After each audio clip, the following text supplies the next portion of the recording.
Campo e Batom, o programa da mulher rural brasileira, começando nesta quarta. Eu sou Alessandra Bergman, jornalista, e trago neste programa mulheres para mostrar, ensinar e aprender contigo, mulher rural. Estamos nas redes sociais, youtube.com/Rádio Press, te inscreve lá, clica no sininho, facebook.com/Rádio Press e Facebook do Campo e Batom. E a gente é Spotify também, não tem desculpa para não assistir, tu tá no carro, é só clicar no Spotify e nos escutar. Hoje a gente tá com um programa muito especial, eu tenho a honra de bater um papo aqui com duas mulheres que foram pioneiras em atividades nunca exercidas por mulheres no mundo agro. Tem muita gente pioneira, mas essas aí eu tenho certeza, essas são clássicas. Eu tenho a honra de bater um papo hoje com a cientista, produtora rural, inventora, doutora Beth Lima, primeira mulher a participar de um julgamento internacional de raça Devon fora do país, pesquisadora, coordenadora do Laboratório de Pesquisa Experimental do Hospital de Clínicas de Porto Alegre, bióloga por formação e produtora rural de coração. Bem-vinda, Beth. Querida, obrigada. Muito bom estar aqui, ainda mais ladeada pela Heraclésia, que eu adoro, a gente vai falar em seguida. Vamos falar da Heraclésia. Quase faltou fôlego aqui para dizer assim, são enormes aqui agora. Maria Heraclésia Araújo com a gente, né? Cearense, né? Zootecnista, produtora rural, publicitária, palestrante, consultora, primeira mulher a presidir uma sociedade rural no Brasil, entre ser a primeira mulher estudando em curso técnico agrícola também no município de Maringá. Bem-vinda, Heraclésia, Campo e Batom. Recebe, já aproveito para te perguntar, essa história de ser cearense, tu falou para mim que tu é uma retirante, então tu saiu muito jovem lá do Ceará para fazer a tua vida? Bom, primeiro, boa tarde, né? Muito bom, Alessandra, obrigada pelo convite, a Rádio Press, essa rádio fantástica que leva essas informações todas, né, às mulheres, não só do Rio Grande do Sul, mas do Brasil, e também está ao lado de minha amiga, minha parceira, Beth Cine. Olha, eu vim do Ceará não tão jovem, né? Mas assim, eu vim já concluída o ensino médio e vim para Maringá, no Paraná, para conhecer essa cidade maravilhosa, hoje considerada a melhor cidade do Brasil para se viver, né? Com todos os índices. E assim, eu me encantei, me apaixonei e resolvi ficar em Maringá, constituir minha vida profissional, né? Minhas formações, zootecnia, gestão em agronegócio, a minha pós-graduação, e escolhi essa cidade para viver. Então, o momento da tomada de decisão de sair do Nordeste, a retirante, como a gente diz, é muito comum, de vir para o sul do Brasil. Era sonho de vir para uma região diferente, uma região de muito verde, muita água, uma cultura diferente. Maringá é uma cidade que tem, né, uma formação, uma cidade jovem, 73 anos, então você tem japoneses, espanhóis, portugueses, enfim, e cearenses. Então, eu escolhi essa cidade para viver. Você me disse antes que teve muita influência de um tio de você para conhecer Maringá, né? Teve um anjo aí que abriu as portas. Como é que foi esse momento? Esse momento do anjo, a gente, na nossa vida pessoal, profissional, a gente tem muitos anjos, né, que passam nas nossas vidas. Então, é muito importante que a gente tenha a percepção que a gente não faz nada sozinho.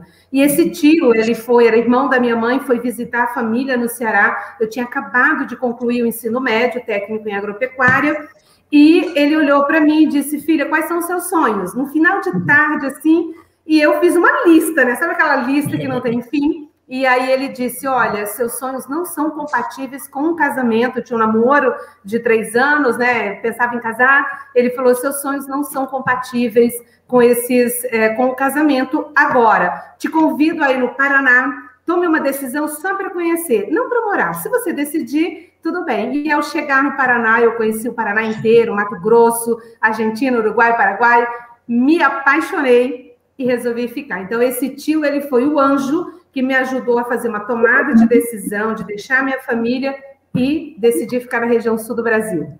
Muito linda essa tua história, me lembra muito o cinema, um filme, recomendo quem puder assistir, se chama Uncle Frank. É exatamente a tua história. É uma menina, né, nos Estados Unidos, da década de 60, que como qualquer boa menina da década de 60, tem o de 70, no final de 60, início de 70, tem o destino de casar para ser feliz, né? Enquanto que, na verdade, os sonhos dela todos tinham a ver com ser feliz de forma independente, antes do casamento. E o tio apresenta Nova York para ela, né? Então, recomendo, é muito parecida com a tua história, é uma coincidência muito interessante. Legal. Esse filme aí. Beth, conta para nós. Tu também fosse bem precoce, né? Tu vem de uma família... Bom, para quem não sabe, a Beth é filha de um ministro da Agricultura, ministro que foi no final da década de 60, início da década de 70, né, Beth? Isso. Né? Aliás, 69 a 73. Espero que esteja bem o nosso querido Fernando Cirne Lima, né? Ótimo, almocei com ele hoje. Ele tá com quantos anos? Ele tá com mais de 80 anos agora? 88, muito bem. Saúde. É uma briga, porque a gente quer falar e ele não deixa, ele fala, conta história, é maravilhoso. Super ativo, sempre projetos novos e super conectado com todas as atualidades e novidades dos... Ele me traz com frequência, eu almoço com ele toda semana, 3, 4 vezes, ele me traz desafios e notícias de novas tecnologias, de novos projetos, de saltos de produtividade. Ele é, assim, uma fonte de estímulos e de informação absurda, é impressionante a memória e a conexão dele, é muito legal. E sempre foi assim essa relação ou teve... Não. A gente tem histórias assim, é uma vida inteira, né? E, obviamente, eu sou filha número 3, são 4 filhos, nós somos 3 mulheres, as 3 mais velhas mulheres, e o último, um filho homem, o meu irmão, o único filho homem. E no Sul, por mais que meu pai seja um homem arrojado, diferente, minha mãe também, uma artista plástica, uma mulher sempre assim à frente do tempo, muito intelectualizada, com vida própria, com profissão, artista, enfim, pessoas diferentes para a época em que eu nasci na década de 60, então, assim, era um casal diferente, digamos assim, da maior parte dos casais daquela época. E isso, então, a gente já vivia num ambiente em casa onde os meus pais nos davam muita responsabilidade, a gente tinha muita liberdade e, ao mesmo tempo, responsabilidade. Eles deixavam a gente viajar sozinha, coisa que meninas da nossa época pouco faziam, mas sempre com a responsabilidade de ficar responsável pelos seus atos, discutindo muito cada decisão. Então, tinha uma abertura, assim, muito legal.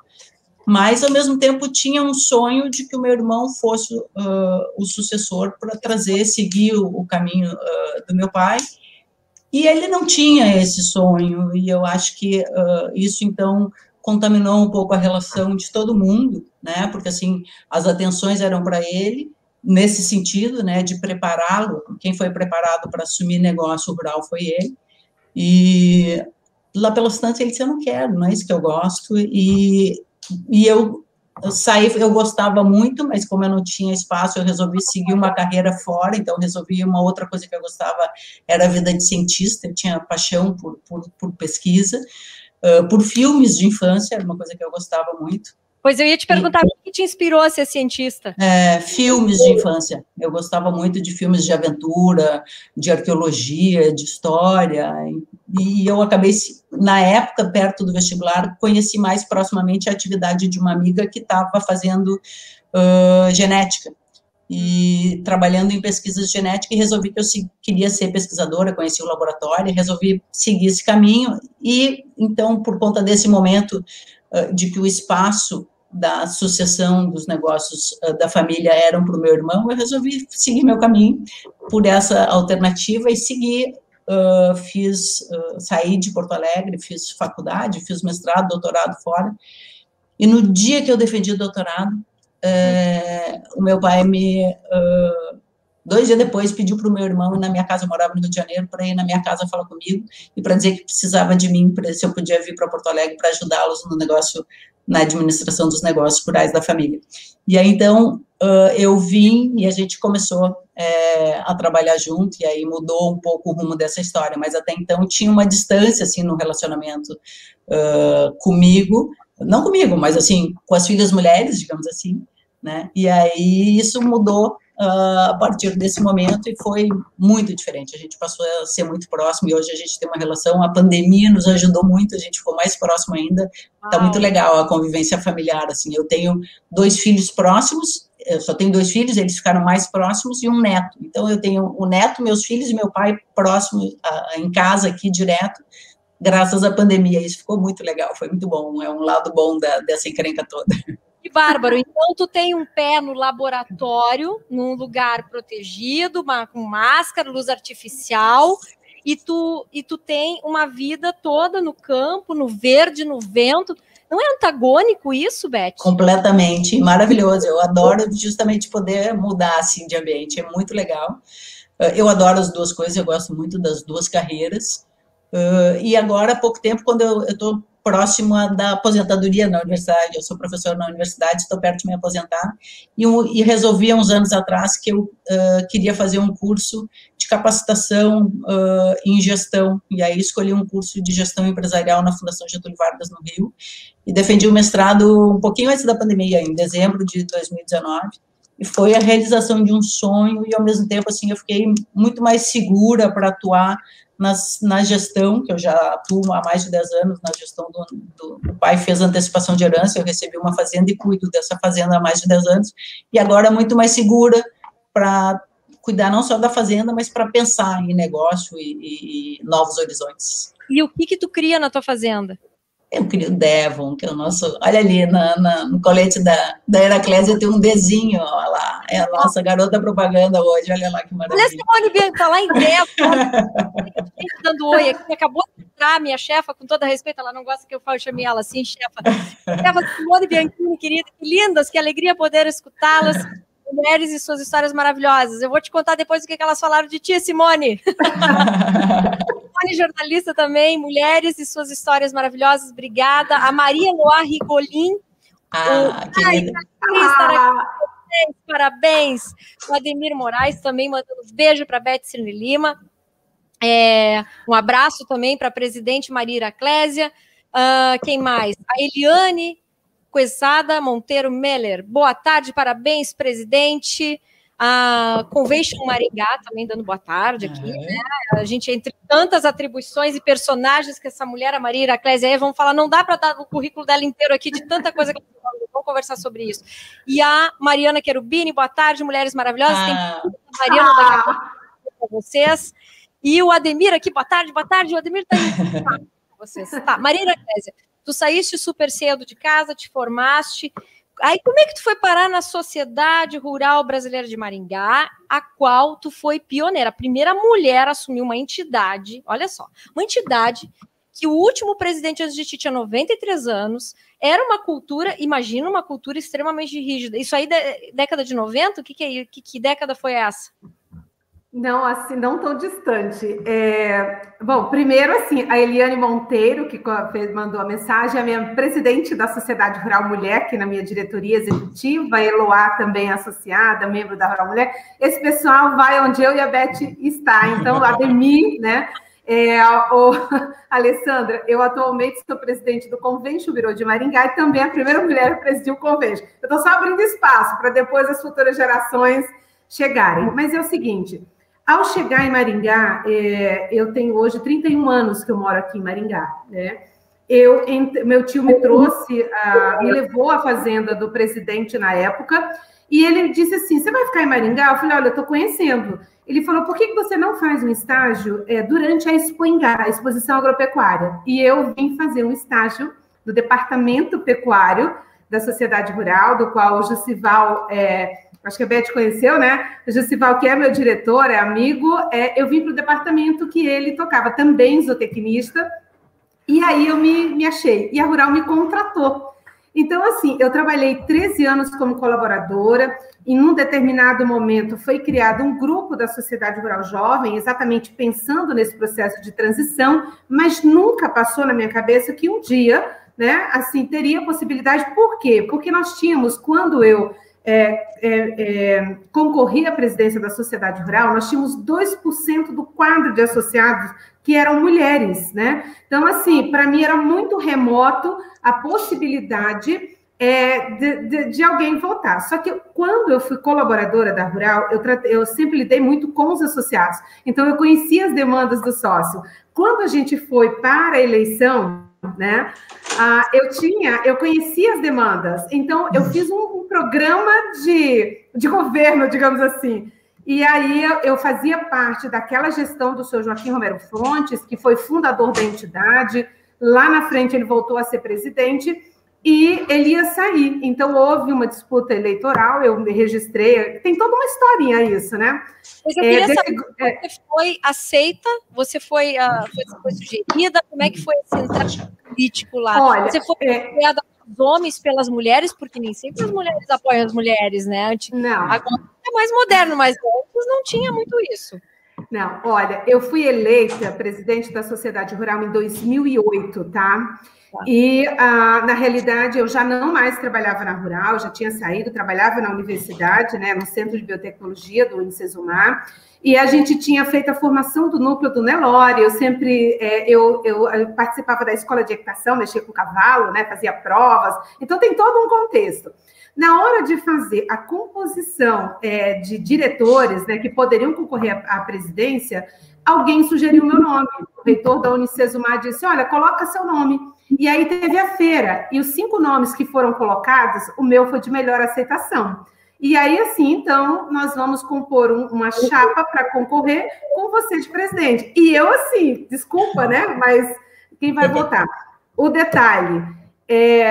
fizeram uma urna só para votação de mulheres e agropecuárias, tá? Então, para você entender, né? Não votaram as mulheres que eram sócias, votaram numa urna separada, junto com as agropecuárias. De 28 votos, eu tive 23. Os 5 votos, porque a gente conhecia todo mundo, né? Então, as agropecuárias, os representantes, todo mundo declarou que votava na gente. Os 5 votos que eu não tive foram de mulheres. Então, aquilo me chamou muito a atenção do ponto de vista que mulher não confia em mulher. E tive na campanha mulheres que eram esposas de associados, que ligavam para as outras esposas, dizendo que eu não poderia ser presidente da Rural porque eu era mulher. Entende? Então, isso foi algo que realmente me chamou a atenção. Resumo disso, quando eu ganhei, né, com a minha diretoria, nós criamos um cargo executivo, que é esse que Eliane Monteiro, que está aí conosco, na época era uma outra associada, a gente criou um cargo executivo da Rural Mulher, para dar o apoio e o suporte aos eventos, principalmente de cunho social, porque eu, enquanto mulher presidente, é uma coisa, mas ao sair, a gente precisa deixar um espaço, porque a mulher ela tem uma percepção diferente. E aí nós criamos o cargo, que até então nós éramos da Rural Jovem, mas era meio informal. Nós criamos um cargo executivo de um jovem dentro da diretoria. Por quê? Porque as demandas vêm para as reuniões executivas. Trancou um pouquinho. Tá trancando um pouquinho a internet, Maria? Daqui a pouquinho a gente volta um pouquinho com você. Deixa eu fazer uma outra pergunta para a Beth. Beth, você teve algum momento esse sentimento também de ser aclamada para assumir algum papel à frente como pioneira, né? Porque vocês estão tirando mato com facão, né? Vamos combinar, né? Vocês estão abrindo pista. Você teve esse sentimento já que a Maria Iraclésia teve? Quando foi? Relata aí para a gente. Como é que foi isso? Você sabe que eu acho que quando eu participei das diretorias de entidades, da Devon, da FEBRAC, por exemplo, eu não me recordo de ter esse registro, assim, de mulheres se movimentando contra ou não apoiando. Nessa ocasião, não, eu acho que são 2 entidades talvez diferenciadas. A Devon já tinha mulheres fortes participando da diretoria e como líderes criadoras, referências, campeãs, grandes campeões, cabanhas lideradas por mulheres, já era uma tradição dentro da raça. Então, eu acho que esse caminho já tinha sido aberto por elas e então eu tive apoio desse grupo e não tenho registro de ter sido negativamente alguma reação negativa. Mas sabe onde que eu achei isso? Num outro grupo que eu sou a primeira mulher e ainda hoje a única mulher oficialmente membro do grupo Cavaleiros da Paz, que é um grupo tradicionalista que tem que se juntaram a partir do encontro coordenado pelo Nico Fagundes, pelo Borghetão, que é o pai do Renato Borghetti, que é um grande amigo, Rodi Borghetti, que foi quem me colocou, me trouxe, ele e o Elton me colocaram oficialmente dentro do grupo dos Cavaleiros da Paz, mas quem me trouxe inicialmente o primeiro contato foi Borghetão, e eu sou a única mulher no grupo. Só te interromper. Para quem não sabe, quem está de outro estado nos ouvindo, o Cavaleiros da Paz é uma entidade, né, uma comissão de cavaleiros que prioriza as tradições gaúchas, né, percorrendo a cavalo trechos e fazendo programações para manter a tradição que era vivida pela Revolução Farroupilha ou pelos tropeiros, né, Beth? E a Beth foi a única mulher do Brasil convidada, gaúcha, a única gaúcha convidada para fazer parte desse grupo. Tá, agora me diz, Beth, o que tu acha que foi que valeu, que teve o maior valor para tu ser convidada para fazer parte desse grupo? Sabe que eu sou muito amiga do Elton Saldanha, que é um dos membros e um dos responsáveis pela formalização da minha participação no grupo, e a gente estava fazendo uma janta com amigos esses dias, agora já foi a primeira janta depois da pandemia, que a gente reuniu 6, e ele comentou que ele era o único que presenciou o motivo que fez com que eles se mobilizassem para que eu fosse convidada para ser membro, que foi o seguinte: a gente estava numa cavalgada, e era a primeira que eu estava participando com eles, e tinha, no fundo, no final, assim, lá na rabeira do grupo de cavaleiros espichados, vinha atrás uma charrete de um rapaz local que vinha a pé puxando um cavalo, e dentro da charrete estava lotado de bebida, cerveja, refrigerante, água, tudo ali, porque era um calor do cão, e ele ia perto da gente vendendo bebida. Tá. E o cavalo, eu não sei, porque eu estava mais na frente, o cavalo disparou. E eu só via aquela bagunça, gente pulando assim, e vindo aquela carroça, e era um lugar que tinha umas pedras, então aquilo pulava, a carroça pulava, o homem ficou para trás e veio o cavalo sozinho disparado com aquela coisa.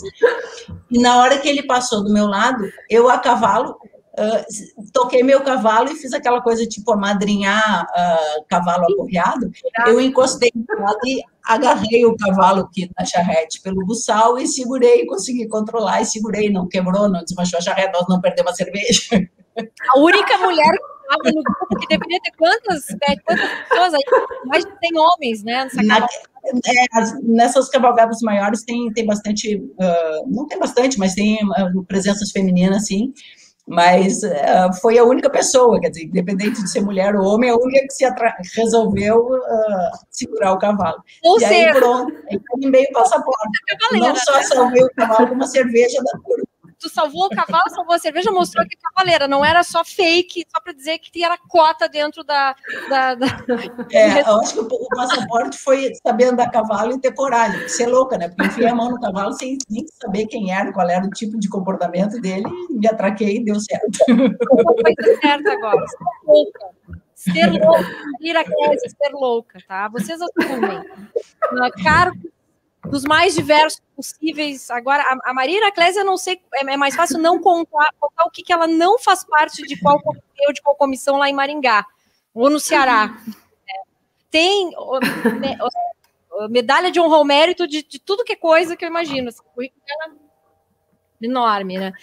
Vocês, qual é o momento que vocês devem ouvir muito isso. Você é louca, você não dá conta, né? Quantas vezes duvidaram de você? Quantas vezes duvidaram de você, Maria Heraclésia? Como você resolveu? Olha, falou para as pessoas que duvidam de você? Olha, eu acho que o cargo de presidente da Sociedade Rural de Maringá, eu fui eleita com, acho que 86% dos votos válidos. A gente teve uma aceitação muito bacana.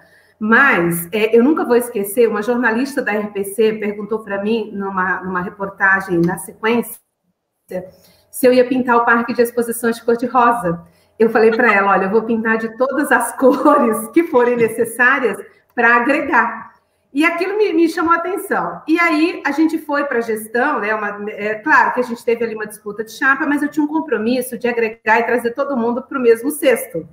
Mas eu tive decisões onde aquele voto Minerva, de decisões estratégicas, que a Beth viu aqui, nós temos uma arena de shows e rodeio, e ela é coberta, é a única do gênero no interior do estado, né? Então, ela é uma arena de rodeio, e ela tinha sido coberta, mas precisava fechar para a gente mudar o conceito da feira, para trazer todos os públicos, né, o show ser uma coisa à parte. E essa decisão, ela precisava ser colegiada pelos conselhos, né? E uma outra negociação também de exclusividade da bebida é aonde eu tinha pessoas internas com interesses. E eu tive votos de Minerva, aquele voto que chega em você, e ou você toma a decisão ou você não é respeitada, né? E claro que eu tomei 2 decisões. O presidente do conselho na época disse assim, olha, eu não concordo em fechar a arena, mas se você me convencer, eu tive uma conversa, né, bastante, e ele falou, se você me convencer, eu vou assinar mesmo não concordando. E eu mostrei para eles que o conceito ia mudar, o conceito da feira, inclusive, né? E a outra foi numa negociação da bebida, em que a gente tinha alguém interno com alguns interesses, e eu precisei contrariar, e eram pessoas do nosso grupo, né? E eu tomei a decisão. A partir dali, eu tive todo o respeito do mundo, né? Assim, então, eu lido muito bem com os homens da minha diretoria, ainda tenho a maior parte sendo homens, mas a gente estabeleceu uma série de situações onde a gente... eu sempre visitei todas as feiras que eu posso, então eu tive situações de chegar e as pessoas duvidar, tipo assim, quem é a mocinha, né? Tipo assim, quem é ela? Então, por quê? Porque o seu Joaquim era fundador da entidade, tinha todo um histórico, era uma pessoa de tradição. Então, eu consegui manter na diretoria até hoje, a gente tem fundadores, né, tem jovens, para a gente dar essa coisa. O restante... por exemplo, no final do ano passado, eu participei da formação de uma comissão, na verdade é um conselho estadual, né, que envolve o Instituto de Desenvolvimento Rural. Tinham 50 pessoas, 50 lideranças, né? Aqui, inclusive, era no evento aqui da Sociedade Rural, e tinha que pegar um coordenador que comanda aí mais ou menos 100 municípios, tá? Esse grupo. E aí, na hora de formação, quem vai ser, uma pessoa se candidatou, e aí alguém olhou e falou, olha, por questão de respeito e de ser uma liderança forte, eu gostaria que a Heraclésia colocasse o nome à disposição.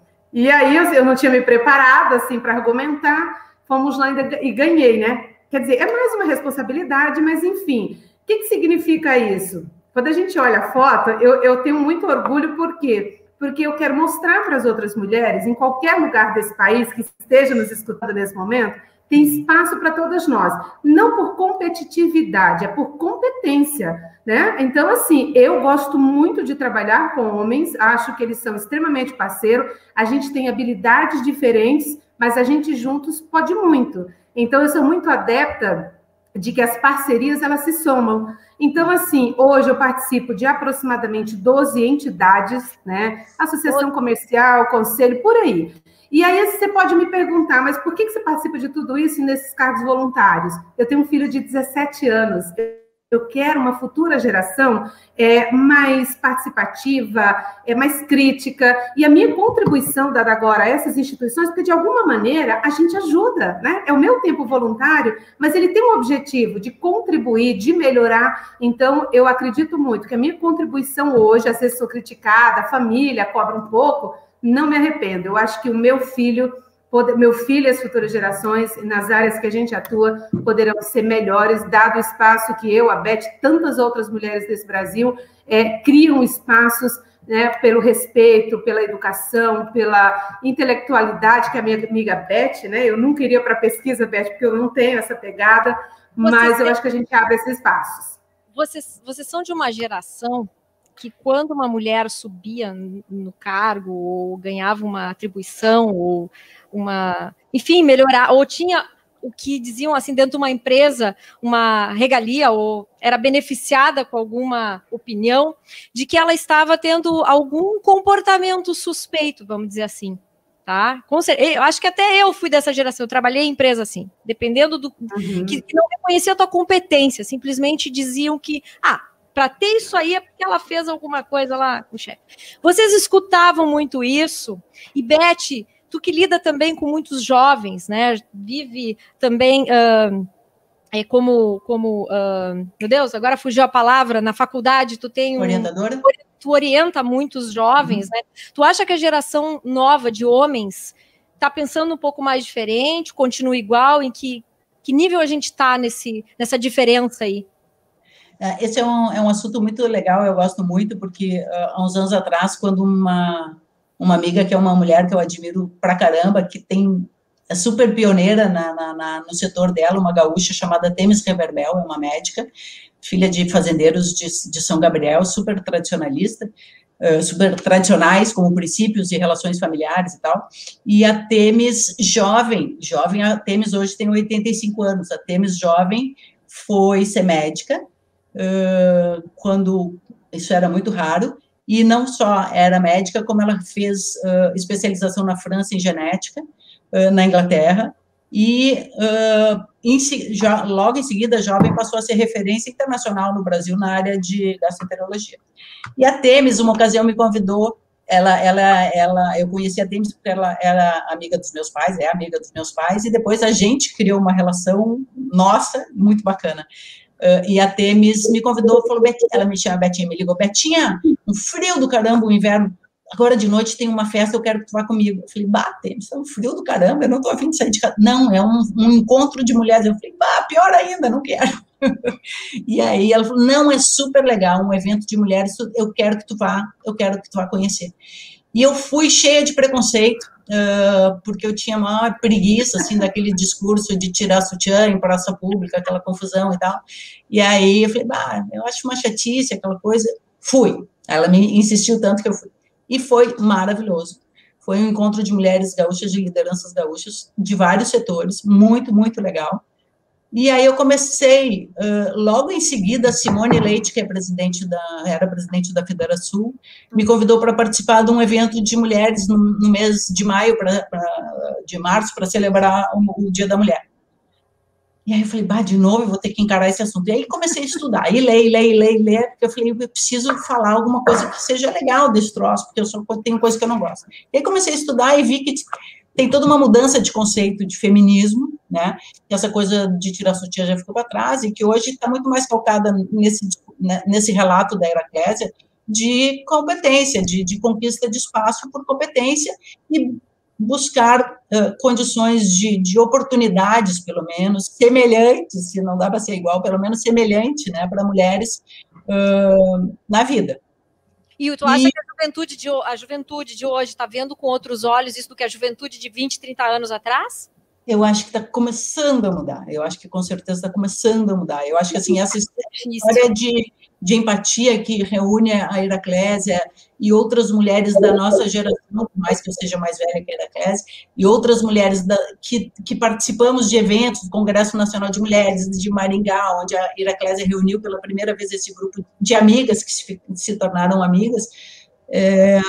A gente tem uma história que é um pouco mais dura do que as meninas de hoje, de uma maneira geral. Eu acho que não é ainda um problema superado, mas eu acho que já mudou bastante. A Mariana Cherubini, que está aí nos assistindo, como tu mencionaste, é uma menina que eu tiro o chapéu para ela, porque ela é uma das criadoras de Devon, e ela teve, dentro de casa, o reconhecimento da posição dela como uma das pessoas que atuam no negócio familiar, com liderança, com respeito, com decisão do avô, de 3 gerações, assim, de suporte do irmão dela, dos pais e do avô, que é o chefe do negócio, que montou um negócio familiar, que juntou todos dentro de uma empresa, e a Mariana é uma das líderes dessa empresa. Então, hoje tem já famílias reconhecendo e dando espaço para meninas com um número maior de proporção, digamos assim, de eventos como esse do que na nossa época. Então, eu acho que a coisa está mudando. Está valendo a pena a gente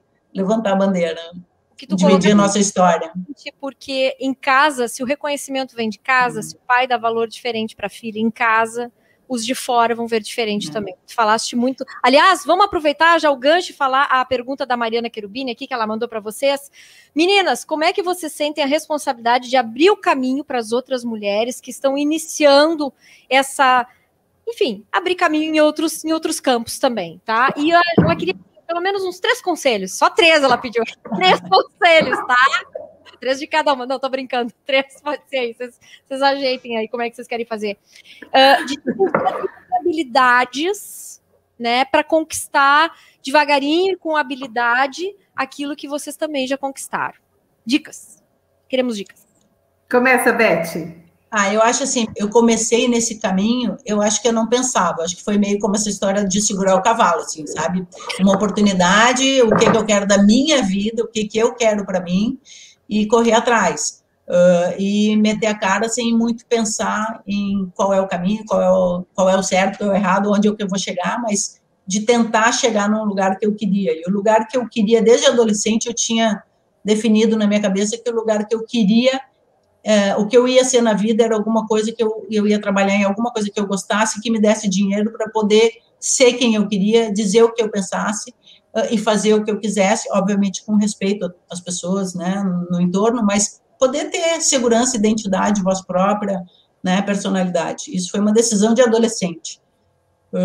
Eu não sabia o que eu ia ser, que profissão eu ia fazer, mas isso eu sabia. Eu falei, eu tenho que arranjar alguma coisa para ter dinheiro, porque eu sabia, eu já tinha, naquela época eu já percebia que se eu não tivesse dinheiro para me sustentar, eu não ia poder ser o que eu quisesse, eu ia precisar ter dinheiro para isso.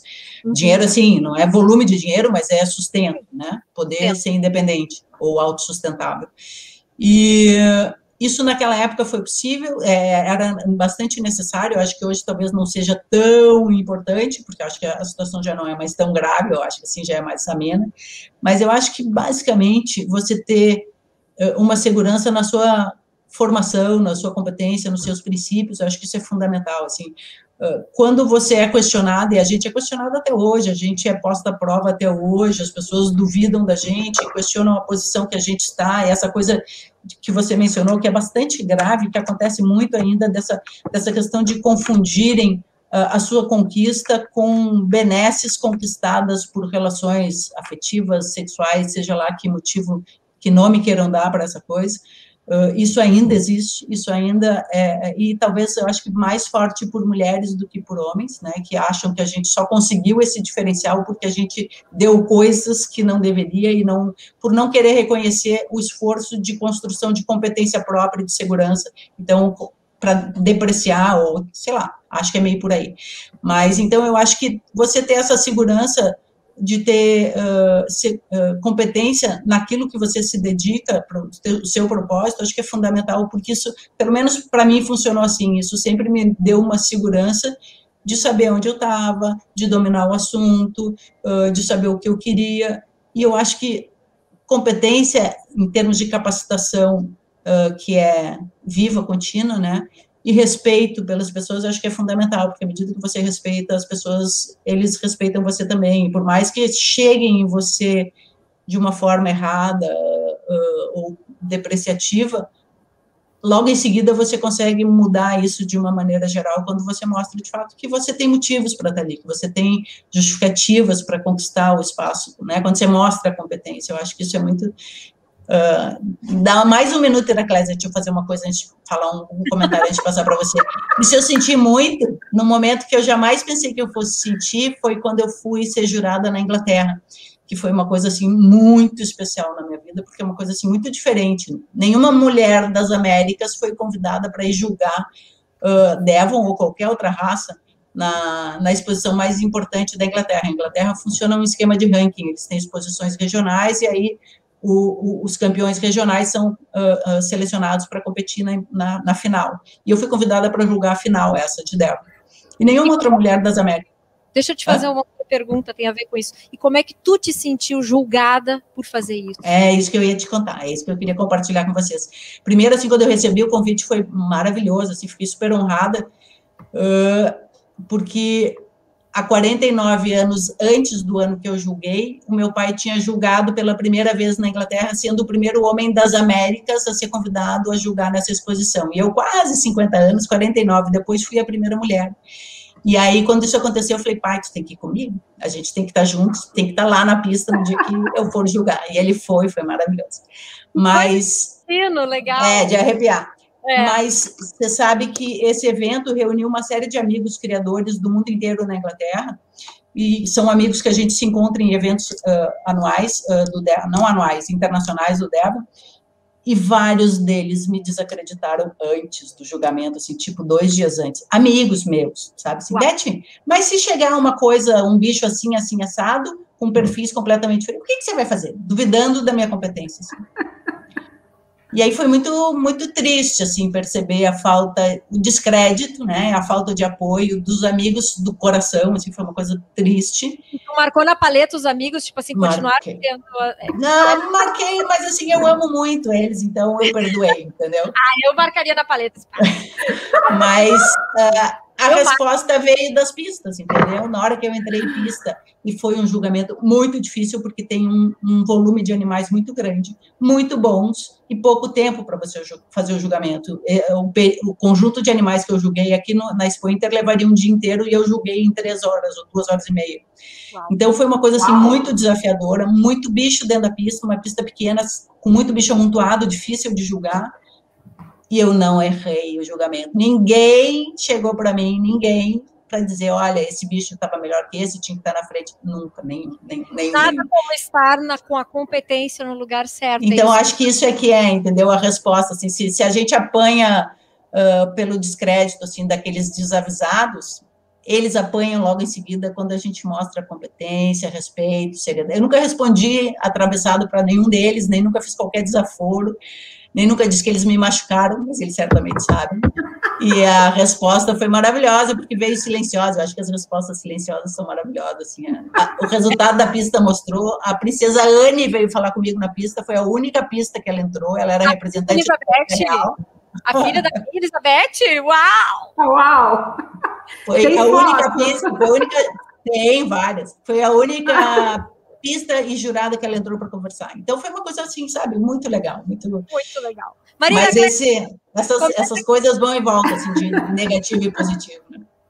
Comenta aqui pra gente agora conselhos para essas mulheres desenvolver as suas habilidades e vencer no caminho que vocês ajudam a trilhar e abrir de conquistas, de reconhecimento, de valores serem vistas.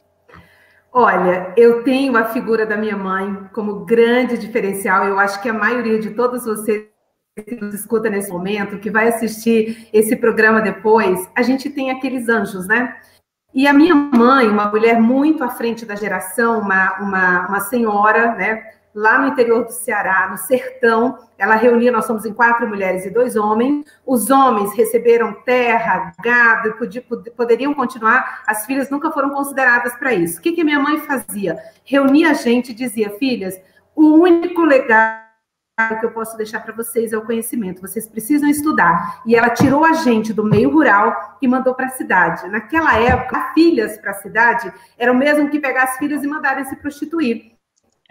As pessoas enxergavam dessa forma. Então, ela tirou da gente. O que eu quero dizer para quem vai nos assistir ou está nos assistindo? É que a tomada de decisão, às vezes, não é fácil. Alguém toma uma decisão que nos ajuda, depois, ao longo da nossa trajetória, a gente vai tomando as decisões. Então, quando eu fui fazer um curso técnico em agropecuária, numa escola com 520 homens, né, alunos e 2 mulheres, eu era colocada nos piores serviços. E, por incrível que pareça, naquela época, o trator era coisa rara, eu pegava na enxada, eu ganhava dos meninos. Então, eu sempre fui muito competitiva, porque como tinha o berço do agro, né, nascida na roça, eu queria uma profissão ligada à área. Então, assim, eu nunca medi esforços.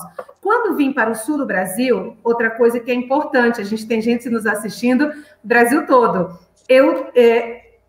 a minha parte cearense ficou lá. Eu precisei me adaptar a uma cultura completamente diferente da minha, né? Então, significa dizer que você tem que se adaptar. E isso, quantas vezes eu não chorei, tá? Quantas vezes eu não quis voltar? Eu quis voltar, sim, para o aconchego da minha família, para a segurança, mas eu tinha tomado uma decisão. Então, eu tinha o seguinte, ou eu ia até o final daquilo que eu tinha colocado como objetivo, ou eu voltava no meio do caminho. Então, eu transpus muitas barreiras, né? Então, o que eu deixo? O exemplo da Mariana, da Mari, né? Que a Beth falou, eu conheço a Mari, uma menina fofa. Eu tenho uma Mariana aqui também em Maringá, uma menina que está fazendo a sucessão. Então, assim, vocês são jovens, mas vocês estão numa época completamente diferente. Uma coisa que eu deixo para todas vocês, principalmente as jovens, tá? Não queira saber mais do que o seu pai, né, ou da sua mãe. Os ensinamentos, eles são transferidos ao longo do tempo. A gente, por ser jovem, a ansiedade é que a gente sabe mais, porque saiu da universidade. Eu vejo a Mari em cima do trator, fazendo um monte de coisas, né? mas ela tem que pegar esse legado do avô, da família, e ela vai chegar e vai continuar com isso com muita qualidade. As mulheres que, por algum motivo, que estão nos assistindo aqui, e que vocês, pela dor, muitas ficam viúvas, outras filhas são obrigadas a pegar as propriedades, né? Porque alguém não deu conta. Hoje, a gente tem informação de qualidade com muitas possibilidades, né? Então, a gente consegue fazer isso. Então, a minha sugestão é, primeiro, a gente precisa ter claro o que a gente quer. Ao definir isso, tudo é possível transpor. Quando a gente não conseguir transpor, a gente tem que buscar um jeito, né, de continuar a trajetória, de repente precisa dar uma volta, precisa ajustar uma rota, precisa perder coisas para ganhar outras. Eu perdi a convivência com sobrinhos, irmãos, eu vou uma vez por ano no Ceará, né? Jurei que enquanto meus pais fossem vivos, eu estaria indo lá, e fui. Meu pai morreu, minha mãe já morreu há 23 anos, meu pai morreu em 2019, mas eu ia, né?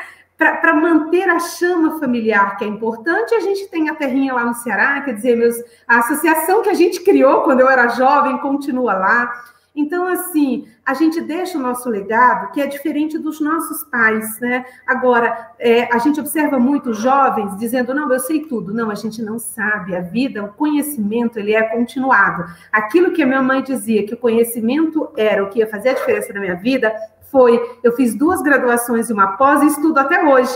Por quê? Porque eu não sei tudo, né? E uma outra coisa, a sandália da humildade, tá? Saber pedir, por favor, eu não sei, você pode me ajudar, né? Os homens são muito parceiros, é claro que você tem casos e casos.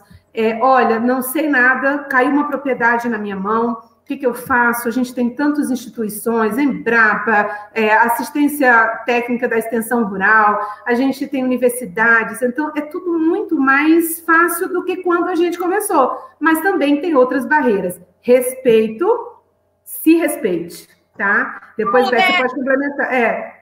Se respeite, porque quem não te respeitar, eu tive várias situações, tá? Eu abri mão de casamento jovem, abri mão de muita coisa para pegar o que eu queria, né? Que era a minha formação, tudo aquilo que, assim, para eu ter a minha história, a minha trajetória. Então, renúncias, elas precisam acontecer. Respeito, o homem te respeita, depende de você. E o que avança, dependendo de como você se porta, ele vai entender que não é dessa forma. A mulher tem competência, sim. E a gente pode estar junto desenvolvendo as nossas atividades numa boa. É verdade. Para encerrar, Beth, você queria fazer algum outro comentário? Queria. A gente participou de algumas edições, a Heraclésia mais que eu, do Congresso Nacional de Mulheres do Agronegócio, um evento que tem em São Paulo. Uhum. E eles fizeram logo no início, não sei se na primeira, acho que eles fizeram uma pesquisa na primeira após a primeira edição e apresentaram o resultado na segunda edição, se eu não estou enganada, uma pesquisa sobre o perfil da participação das mulheres no agronegócio naquela época, isso faz uns 4, 5 anos. E o relatório é muito legal, e ele mostra uma coisa que tem tudo a ver com o que a Heraclésia comentou agora, que as empresas de agro mais inovadoras do Brasil são coordenadas por mulheres. Por mulheres. Isso é muito legal por conta justamente dessa característica que a Heraclésia disse, que a gente tem mais facilidade, parece, de dizer, eu não sei, eu preciso de ajuda, e pedir ajuda. E à medida que a gente faz isso na gestão de um negócio, quando a Heraclésia comentou que eu acho que é uma coisa que acontecia mais na nossa época, hoje menos, acho que hoje as coisas já estão, a sucessão mais programada e mais aceitando melhor a participação de mulheres. Na nossa época, a gente só participava, ou a grande parte das mulheres que participavam da gestão de uma empresa de agro, era porque o pai morreu, ou porque o marido morreu, alguma desgraça na vida, assim, que saíram os homens do caminho, sobrou para ela, ou vende tudo ou toma conta, né? E a gente tem esse grupo de mulheres que são super amigas e que foram reunidas pela primeira vez pela Heraclésia num evento em Maringá, durante a Expo Ingá, que eu só agradeço a ela sempre, porque a gente criou uma amizade super legal com mulheres incríveis, que essas mulheres, e tem, acho que a Norma Gatto talvez seja mais representativa dessa história, dessa turma. A Norma assumiu o negócio porque o marido foi assassinado no Mato Grosso. A Norma já esteve aqui, já foi, deu entrevista no campo. Fizemos um programa só sobre a viuvez e o agro. do caramba, muito legal. A Norma tem uma história incrível. E ela deu a volta por cima. Ela não só encabeçou o processo para provar que o marido dela tinha sido brutalmente assassinado, como ela resolveu assumir, por amor ao marido que tinha sido assassinado, assumir e levar adiante o negócio que ele tinha trabalhado boa parte da vida. Então, ela assumiu para si essa responsabilidade, e aí a Norma disse, eu não sei fazer. E aí começou a procurar as pessoas, as referências mais de destaque, e, enfim, importantes e de renome na época, e que estavam perto dela, e ela montou um grupo que ela trabalha até hoje. Ela disse que esse grupo na região deles ainda existe, né? E consultores, porque ela assumiu que não sabia, que precisava de ajuda porque ela queria fazer, e a melhor maneira de fazer era se juntar com pessoas que sabem. E aí, então, você tem como consequência a inovação nas fazendas, porque aí as mulheres passam a buscar as novidades, as novas tecnologias, os novos processos de gestão, né? E isso faz com que a gestão como um todo das propriedades passem a ser mais inovadoras, porque quando você tem um homem trabalhando a vida inteira que mantém um negócio sendo administrado como ele aprendeu com o pai, com o avô, a coisa pouco muda. Isso a gente tem muito ainda no agronegócio, muitos negócios sendo administrados como um hábito familiar e não como um negócio propriamente dito. E digo mais, é muito importante, e as mulheres têm que escutar muito a intuição, que é um valor fantástico que elas têm, inclusive, para ajudar a selecionar quem pode ajudar e quem não pode. Como ir direto, quem será que vai poder me ajudar? Pedir ajuda para qualquer um? Não, escute a intuição. As respostas sempre estão dentro de uma mulher, eu sempre digo isso. Meninas, nós estamos com o tempo estouradérrimo, foi fantástico. Eu tenho que trazer vocês aqui para vários outros assuntos. A gente nem falou, Beth, o que tu tá inventando, porque tu é inventora e eu sei que tu tá... Agora vai ficar para outro programa, eu vou fazer o próximo. Mulheres Inventoras do Agro, vai ficar na surpresa, e a Beth vai falar sobre o que ela inventou. Maria Iraclésia, os microfones aqui estão sempre abertos para ti trazer novidades, informação, inovação, enfim, o que tu sabe fazer de melhor, tá bem? Muito obrigada por vocês estarem aqui, tá, meninas? Obrigada, Alessandra, por dar essa oportunidade de poder estar pertinho da Iraclésia contigo e com todas as meninas aí acompanhando, os rapazes. Beijo, obrigado. Obrigada, gente. Obrigada. O Batom fica por aqui, o programa mais longo da história do programa. A gente volta na quarta que vem. Até lá. Obrigada, valeu. Tchau. Beijo.